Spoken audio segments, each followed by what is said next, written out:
Le livre de l'Exode chapitre 15. Alors Moïse et les Israélites chantaient ce cantique en l'honneur de l'Éternel.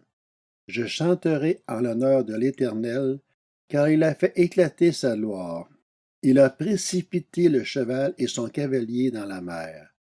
L'Éternel est ma force et le sujet de mes louanges. C'est lui qui m'a sauvé. Il est mon Dieu, je le célébrerai.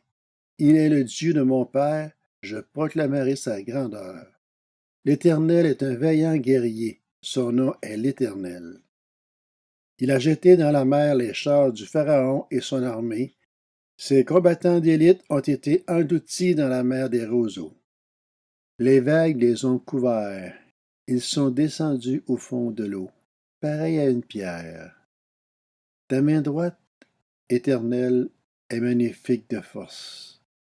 Ta main droite, Éternel, a écrasé l'ennemi.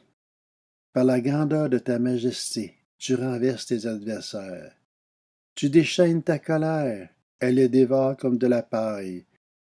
Tu as soufflé, et l'eau s'est rassemblée. Les courants se sont dressés comme une muraille. Les vagues se sont durcies au milieu de la mer. L'ennemi disait, je les poursuivrai, je les rattraperai, je partagerai le butin. Ma vengeance sera assouvie. Je tirerai mon épée, ma main les détruira. Tu as soufflé de ton haleine, la mer les a couvertes. Elles se sont enfoncées comme du plomb dans l'eau profonde. Qui est semblable à toi parmi les dieux, Éternel? Qui est, comme toi, magnifique de sainteté, redoutable, digne d'être loué, capable de faire des miracles? Tu as tendu ta main droite, la terre les a engloutis. Dans ta bonté, tu as conduit, tu as racheté ce peuple. Par ta puissance, tu le diriges vers la sainte demeure. Les peuples les prennent, et ils tremblent. La douleur s'empare des Philistins. Les chefs d'Édom sont épouvantés. Un tremblement s'empare des guerriers de Moab. Tous les habitants de Canaan perdent courage.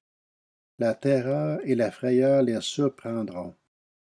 Devant la grandeur de ta puissance, ils deviendront muets comme une pierre, jusqu'à ce que ton peuple soit passé. Éternel, jusqu'à ce qu'il soit passé, le peuple que tu as acquis. Tu les conduiras et les établiras sur la montagne de ton héritage, à l'endroit que tu as préparé pour ta demeure, Éternel, au sanctuaire, Seigneur, que tes mains ont fondé. L'Éternel régnera éternellement et à toujours. Oui, les chevaux du Pharaon, ses chars et ses cavaliers ont pénétré dans la mer, et l'Éternel en a ramené l'eau sur eux, alors que les Israélites ont marché à pied sec au milieu de la mer. Myriam, la prophétesse, la sœur d'Aaron, prit à la main un tambourin, et toutes les femmes sortirent à sa suite avec des tambourins et en dansant. Myriam répondait aux Israélites, chantez à l'honneur de l'Éternel, car il a fait éclater sa gloire, il a précipité le cheval et son cavalier dans la mer. Moïse fit partir Israël de la mer des roseaux, et il prit la direction du désert de Shur. Après 3 jours de marche dans le désert, ils ne trouvèrent pas d'eau. Ils arrivèrent à Mara, mais ils ne purent pas boire l'eau de Mara, parce qu'elle était amère. C'est pourquoi cet endroit fut appelé Mara. Le peuple murmurait contre Moïse en disant, que boirons-nous?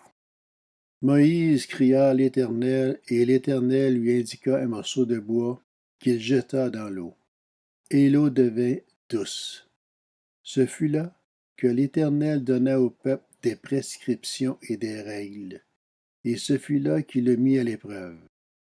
Il dit, si tu écoutes attentivement l'Éternel, ton Dieu, si tu fais ce qui est droit à ses yeux, si tu prêtes l'oreille à ses commandements, et si tu obéis à toutes ses prescriptions, je ne te frapperai d'aucune des maladies dont j'ai frappé les Égyptiens, car je suis l'Éternel, celui qui te guérit.